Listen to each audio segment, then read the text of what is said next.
Happy birthday, Koy Koy! Maayong adlaw dira kaninyong mga katropa. So kaning adlaw maoning adlaw na birthday sa kuang anak na ngaligo mig dagat, nakapag-decide mi na maligo na lagdagat para sa pagselebra sa ikaupat na tuig sa amo ang nag-iisang anak na si Kowa. Og sa Centro Beach Resort mi ani nangaligo dria sa Pindasan, Mabini, Davao de Oro. So katingadan lang kay wala joy tao na naligo aning adlaw. So Bernes ning adlaw no. So nasa mga alas 9 namin nakaabot aning mga orasa pero wala joy bisang isa na uban na nangaligo driya maliban sa mua. So burag amo ang solo flight ning beach resort driya sa Centro Beach. So nindot baya jud kayo ang dagat aning mga orasa kay perting tinawa o hamugaway kayo ang palibot labaw na makita ninyo na wala joy lain na naligo maliban sa mua driya.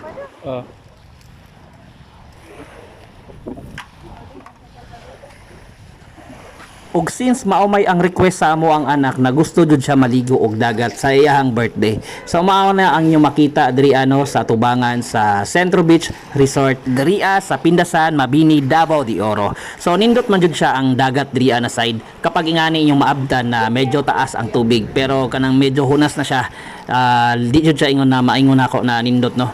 So kung ingani inyong maabdan diri so lami jud kayo maligo no. Solo yung dagat ko eh.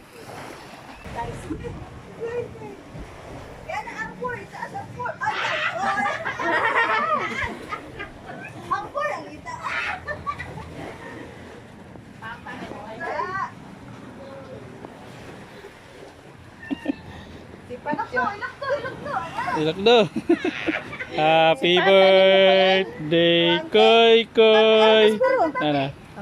Yee! Nakakatati ba? Apo kanira. Kaya was birthday nimo Koy, gisolo nimo, pero gi arkilahan nimo tibok.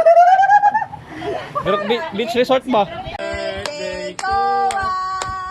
Happy birthday Kowa. Happy birthday.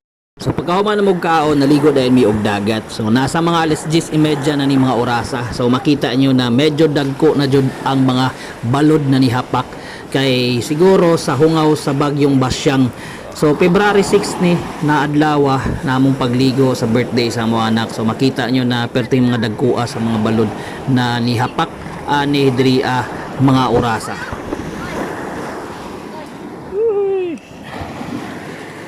Tingaw ka? Yes. All right.